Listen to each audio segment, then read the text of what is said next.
días, papás, muy buenos días, mis niños, ¿cómo están? Espero se encuentren excelente de salud y con muy buena actitud. Bienvenidos a la clase del día de hoy, viernes 12 de febrero. La sesión de hoy sería la clase final de esta semana, así que échenle muchísimas ganas. Yo sé que algunos de ustedes ya extrañan regresar a las aulas, pero hay que aguantar un poquito más. El domingo es día de San Valentín, día del amor y la amistad. Yo sé que no podemos festejar como otros años, pero quisiera desearles que se la pasaran muy bien con las personas que quieren, con su familia, que aunque será diferente, podemos festejar de otra forma, estando en casa, expresando la amistad hacia los amigos y el amor hacia la familia, ¿sale? Deseo que ese día, domingo 14 de febrero, se la pasen muy bien con las personas que quieren. Bueno, niños, hay que concentrarse para la clase del día de hoy. Les pido de favor que los trabajos deben de llevar fecha, su nombre, también las instrucciones y el título, ya que a algunos se les está pasando. Las evidencias también tienen que ser claras para yo podérselas calificar. Hay que reunir el material que vamos a necesitar. Para la primera actividad vamos a necesitar tu guía aplicados, trabajaremos en geografía. Para la segunda actividad necesitarán su libro de matemáticas de la SEP. Y para la actividad número 3 vamos a ocupar la guía y trabajaremos en la materia de historia. Concéntrense, por favor, y no se me distraigan. Vamos a comenzar con la última clase de la semana.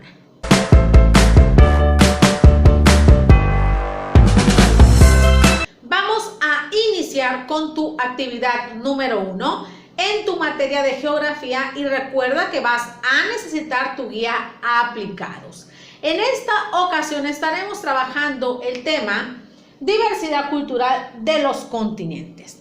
El objetivo de esta clase es que tú identifiques qué es la diversidad cultural y algunos elementos que conlleva esta diversidad cultural. Antes de iniciar, quisiera realizarte algunas preguntas. ¿El lenguaje de todos los países es el mismo? ¿La vestimenta que utilizan en cada uno de los estados de nuestro país o en cada uno de los países es igual o similar? Muy bien, a eso se refiere diversidad cultural. Hay que poner mucha atención. Desde nuestros orígenes antepasados, los grupos humanos se desplazaban de un lugar a otro. Con el tiempo, estos grupos humanos se mezclaron. Esta mezcla llevó a un sinfín o a numerosos rasgos culturales. ¿Como cuáles? Bueno, llevó a la variedad en cuanto a la religión, a las creencias, a las costumbres, a la vestimenta, a las actividades económicas, a la gastronomía. Eso es la diversidad cultural. Todo eso que les acabo de mencionar llevó a que se desarrollara la diversidad cultural. Viene siendo el conjunto de manifestaciones como valores, creencias, lenguaje, costumbres, religión, educación, arte, vestimenta, música, bailes y gastronomía. Esto es la diversidad cultural, el conjunto de esos rasgos culturales. Como la palabra lo dice, se trata de una diversidad de rasgos. Eso quiere decir que en cada país, en cada estado y en cada continente van a tener su propia religión, su propia lengua, sus propias creencias, sus propias costumbres, su propia gastronomía. La diversidad cultural permite que en cada lugar de este planeta haya infinidad de rasgos culturales. Y eso no significa que algunos sean mejores que otros. Todos los rasgos culturales que les acabo de mencionar son tan valiosos y merecen que cada uno de nosotros los respetemos. Esta diversidad cultural se transmite de generación en generación y son aprendidos de generación en generación, ya que muchas veces el abuelo se la hereda al nieto, al hijo, etc. Y así se va heredando esa diversidad cultural.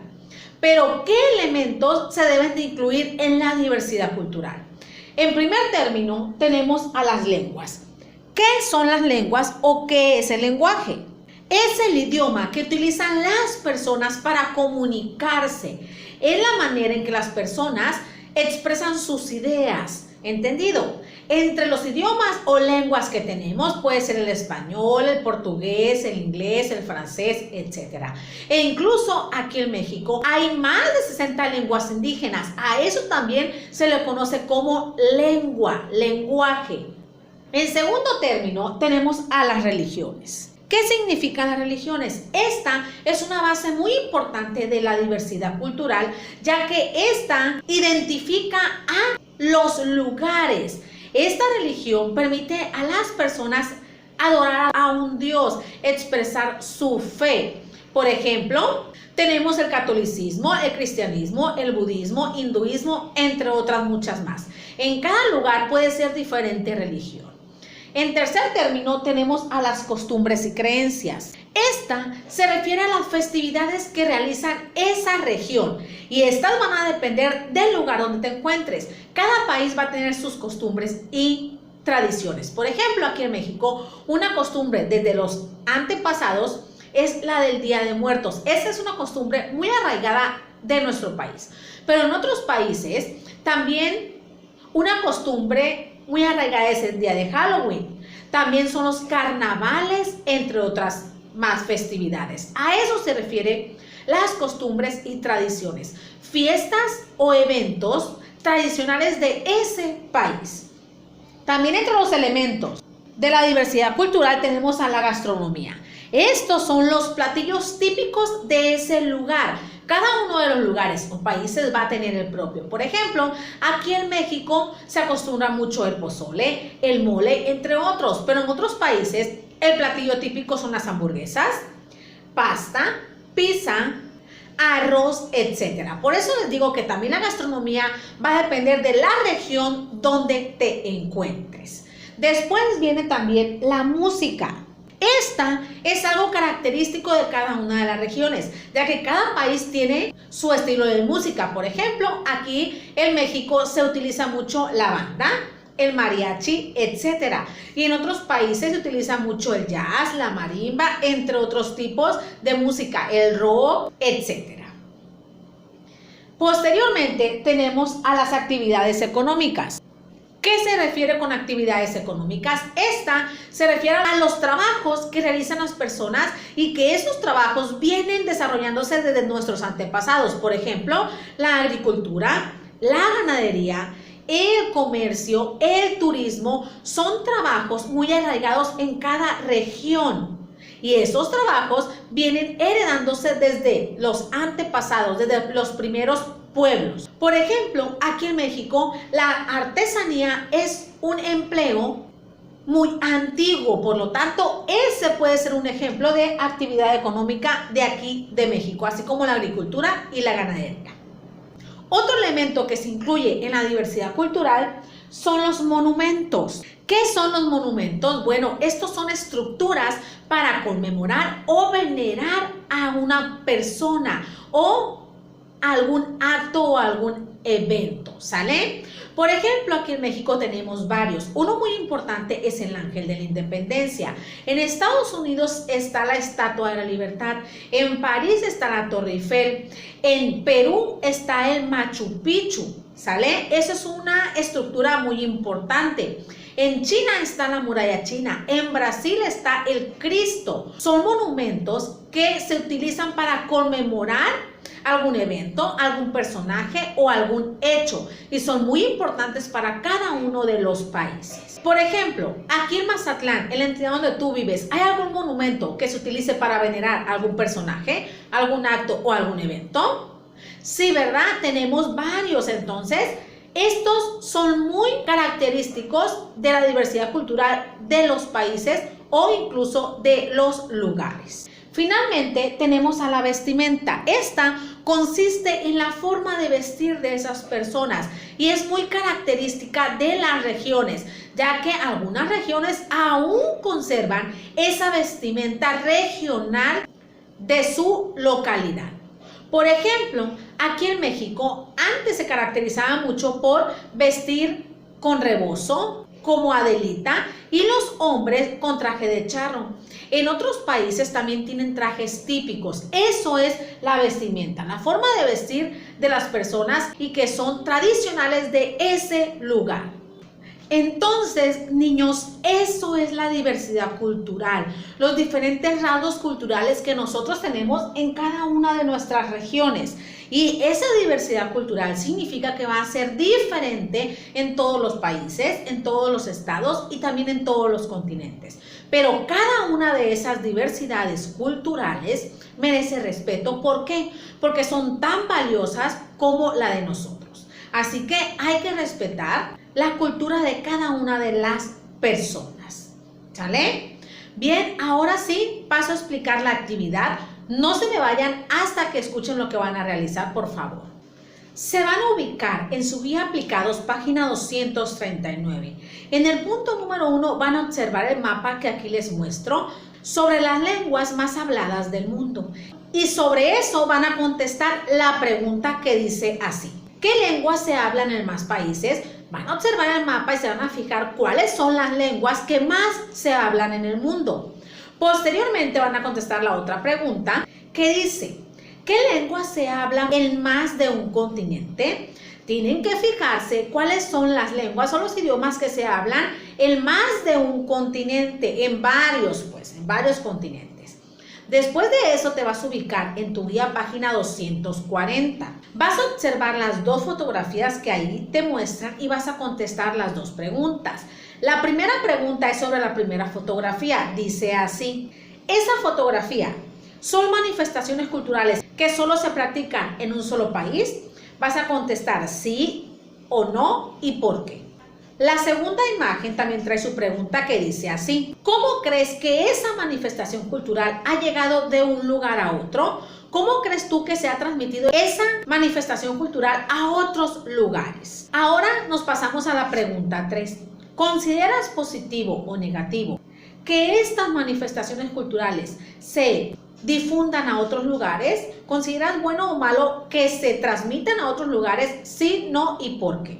Ahora sí nos pasamos al punto 3, en el cual tienes que observar el mapa sobre las religiones en el mundo y vas a contestar la pregunta que dice así: ¿cuál es la religión más extendida del mundo? Tienes que checar la simbología y fijarte qué religión es la que más se extiende por todo el mundo. ¿Entendido?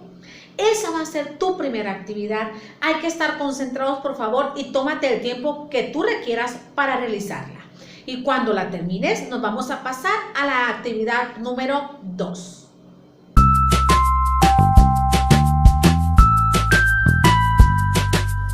Bien, niños, iniciamos con tu actividad 2. En esta ocasión vamos a estar trabajando en tu materia de matemáticas con el tema la reproducción de figuras en una retícula. Va a ser una explicación breve, ya que este tema lo hemos venido trabajando toda la semana. Quisiera preguntarte, ¿qué técnica utilizas tú cuando vas a trazar algún dibujo, cuando lo vas a copiar, ya sea de un libro, del internet, de la televisión, etcétera? ¿Te ha funcionado esa técnica que has utilizado? Bueno, niños, cuando ustedes quieran realizar algún trazo, algún dibujo, alguna figura y que les salga igual o exacta a la original, podemos utilizar una retícula. ¿Qué dijimos que era una retícula? Un conjunto de redes, de líneas, de cuadros que nos van a ayudar con más precisión a trazar una figura, a trazar un dibujo o una imagen. Estas retículas nos van a ayudar a nosotros a reproducir más fácilmente ese dibujo que queremos copiar. Había varios tipos de retículas, pero nosotros hemos trabajado dos, la triangular y la cuadrada. ¿Por qué se le llama así? Bueno, a la triangular se le llama así porque su fondo está compuesto por triángulos y a la cuadrada se le llama así porque su fondo está compuesto por cuadrados. Esa es la diferencia entre triangulares y cuadradas.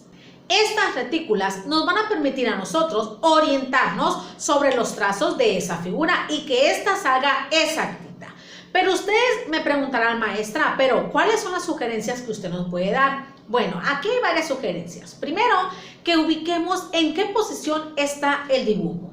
A partir de esa ubicación, contemos las casillas de ubicación, por ejemplo, a qué distancia está del lado derecho, del lado izquierdo, de la parte de arriba y de la parte de abajo. Con esa orientación nosotros podemos comenzar a trazar nuestro dibujo. Otra sugerencia es identificar los elementos de ese dibujo, si trae líneas, vértices, puntos, qué figuras geométricas trae para comenzarlas a dibujar en la posición que correspondan. Otra sugerencia es que contemos las casillas. ¿Para qué? Para ver a qué distancia se encuentra ese dibujo. Una sugerencia más que les doy es contar las filas y las columnas para poder ubicar el dibujo, la imagen o la figura geométrica. Pero en algunas ocasiones va a haber retículas o figuras demasiado grandes. ¿Qué podemos hacer nosotros cuando se nos presente alguna ocasión similar? Bueno, ustedes lo que pueden hacer primero es enumerar las casillas. ¿Para qué? Para ver la posición de la figura. Si no le funciona esa, ¿qué podemos hacer? Colocar letras y números a las columnas y a las filas por fuera para ver la ubicación de esa figura y comenzar a trazar. ¿Por qué se da esta sugerencia? Porque muchas veces tienen dificultad cuando la retícula es muy grande o cuando el dibujo también es muy grande. Estas retículas, niños, nos van a ayudar a nosotros para trazar ese dibujo exactamente igualito al original. Por eso son muy útiles y es momento que nosotros nos apoyemos en ellas cuando querramos dibujar alguna imagen. Con esta explicación nos vamos a pasar a la actividad. Hay que concentrarnos y poner mucha atención. Te vas a ubicar en tu libro de matemáticas de la SEP en la página 66 y 67. No vas a realizar las dos páginas, fíjate bien lo que te voy a explicar. Vas a observar las imágenes que aparecen en tu página 66, por aquí va a estar apareciendo. Hay varias imágenes, vas a escoger una. Y esa que escogiste la vas a dibujar igualita en alguna de las dos retículas, la que te sirva a ti más para trazar esa figura. Te repito, te vas a colocar en tu libro de matemáticas de la SEP, páginas 66 y 67. Lo que vas a realizar primero es observar las imágenes que aparecen en tu página 66 y elegir una nada más de todas las que aparecen ahí. Posteriormente, esa imagen la vas a trazar en alguna de las dos retículas, la que a ti se te facilite más para elaborar esa figura que tú elegiste. Posteriormente, vas a contestar las dos preguntas de tu página 67. La primera dice así: Inés dibujó el castillo en la retícula cuadrangular. Dice que del punto más alto de la bandera de ese castillo hay un cuadrito hacia arriba y 6 hacia la izquierda. ¿Tienes razón, Inés? ¿Por qué? Van a contar sí, tiene razón, no tiene razón y por qué creen eso ustedes. En la segunda pregunta dice así: Beto dibujó el barco en la retícula triangular. Dice que empezó a dibujar el barco marcando un punto que se localizaba 6 unidades de abajo hacia arriba, o sea 6, y una unidad de la derecha a la izquierda, 1, un cuadrito. ¿Tiene razón? Sí, no y por qué. Ustedes tienen que observar si tiene razón en lo que dice Beto y por qué sí o por qué no. Tienen que explicar su respuesta, ¿sale? Esa sería su segunda actividad. Solo van a hacer una figura en alguna de las dos retículas. Si ustedes gustan hacer dos, es decisión de ustedes, ¿sale? Tómate el tiempo que tú requieras para realizar esta actividad. Una vez que la termines, nos vamos a pasar a tu actividad número 3.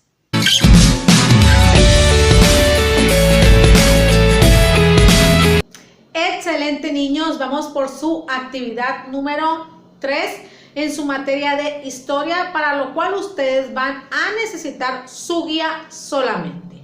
En esta ocasión vamos a estar trabajando el tema, el porfiriato y los avances tecnológicos y científicos, así como el desarrollo económico de esta época. El objetivo de esta clase es que tú identifiques en qué consistió el desarrollo económico, así como también qué avances tecnológicos y científicos hubo en esa época. El porfiriato fue la época en la que gobernó Porfirio Díaz desde 1877 a 1911. Porfirio Díaz nació en Oaxaca en 1830. Su nombre completo era José de la Cruz Porfirio Díaz. Él estudió leyes y posteriormente se incursionó en el ejército mexicano y fue donde se involucró en el gobierno de nuestro país. Pero, ¿cuáles fueron los avances tecnológicos, científicos y el desarrollo económico en esa época? En esa época en la que gobernó Porfirio Díaz, la economía de nuestro país estaba muy baja. Entonces, ¿qué decidió hacer Porfirio Díaz? Él buscó atraer inversiones extranjeras. ¿Cómo buscó atraer esas inversiones de otros países? Ofreció facilidades y ventajas de negocios aquí en nuestro país. Les ofreció muchas facilidades a los extranjeros para que vinieran a hacer negocios aquí a nuestro país. Pero esas inversiones, ¿qué fue lo que provocaron? Provocaron una reactivación en la economía de nuestro país, principalmente en las actividades económicas. ¿En cuáles? Reactivó la minería, el petróleo, la electricidad, los ferrocarriles, la producción de telas, los bancos y las comunicaciones. En estas comunicaciones entra el teléfono, los barcos, así como también el telégrafo. Todas estas inversiones extranjeras atrajeron a más inversionistas de Francia, de España, de Estados Unidos, de Inglaterra, etc. Por lo tanto, estas inversiones extranjeras le causaron un bien a nuestro país. Una vez que se dieron más y más inversiones extranjeras, se reactivaron más actividades económicas. ¿Cuáles fueron esas actividades? Bueno, se reactivó el comercio, se ampliaron las ciudades, se generó más empleo y la agricultura creció cada día más. Por lo tanto, eso beneficiaba a nuestro país. Posteriormente, esas inversiones mejoraron la calidad de vida de profesionistas y de clase media, lo que no pasó con las personas de clase baja, porque esos beneficios no llegaron a las personas con bajos recursos, ya que su situación era la misma: economía baja, no tenían empleo, etc. Estos beneficios que les estoy mencionando de estas inversiones extranjeras no llegaron ni a los campesinos, ni a obreros, ni jornaleros, ni artesanos e indígenas. Por lo tanto, no eran de manera igualitaria esos beneficios en nuestro país, ya que se benefició más a los ricos, a los profesionistas y clase media. Para esta época de la que estamos hablando, las inversiones eran muy grandes, eran 34 veces mayor a las que tenían antes de que Porfirio Díaz entrara al gobierno de nuestro país. Por lo tanto, eso era bueno. El principal país que invirtió con nuestro gobierno, México, fue Estados Unidos, seguido de Francia e Inglaterra. Fueron los 3 países que más invirtieron en nuestro país. Este fue el desarrollo económico, pero ustedes se preguntarán, ¿y cuáles fueron los avances científicos y tecnológicos? Yo se los voy a decir. En esta época se introdujeron vías férreas, se comenzaron a construir, por lo tanto, se utilizó el ferrocarril. ¿Para qué? Para hacer exportaciones e importaciones de producto, y esto reactivó más la economía de nuestro país. Después de crear vías ferroviarias, también se introdujeron el automóvil, el tranvía eléctrico que sustituyó a las carretas, así como también la bicicleta. Estos medios de transporte permitieron a las personas que sus traslados fueran más seguros y que sus traslados fueran más rápidos y cómodos. Por eso fue un avance muy importante en esa época de nuestro país y hasta la fecha. Posterior a eso, se introdujo la electricidad. Esto benefició la vida nocturna de las personas, ya que se hacían más actividades por la noche debido al beneficio de la electricidad. Después de esto surgió el teléfono. Este permitió que las personas adineradas y que las personas de los comercios tuvieran más comunicación. Quiere decir que esta fabricación permitió que las personas estuvieran mejor comunicadas. Pero este beneficio no era para la gente con bajos recursos. ¿Por qué? Porque no tenían esas facilidades. Solamente para las personas adineradas y los comercios. También en esta época surgió la cámara fotográfica. Esta cámara fotográfica permitió plasmar las escenas cotidianas de las personas y que éstas tuvieran un recuerdo de todo lo que vivían en su vida diaria. Una vez que surgió esta cámara fotográfica, surgió el cinematógrafo. ¿De qué se encargaba el cinematógrafo? Este se encargaba de ofrecer diversión a las personas, de crear lugares de entretenimiento y de esparcimiento para las personas de cada pueblo y de cada ciudad. Por eso fueron acontecimientos muy importantes. Todo esto que les acabo de mencionar hizo muy evidente las desigualdades que había aún en nuestro país, ya que los beneficios solo se llegaron a los ciudadanos de clase media y clase alta, y a los ciudadanos de clase baja o recursos bajos no se les benefició lo suficiente. Por lo que se observó los contrastes de estos avances con los ricos y los pobres de nuestro país.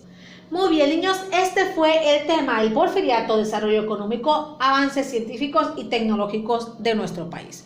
Como se darán cuenta, hubo aspectos positivos y aspectos negativos en esa época, e incluso el desarrollo económico es muy importante hasta la actualidad con algunas actividades económicas, así como también algunos avances tecnológicos y científicos en la actualidad son base importante para nuestra vida diaria.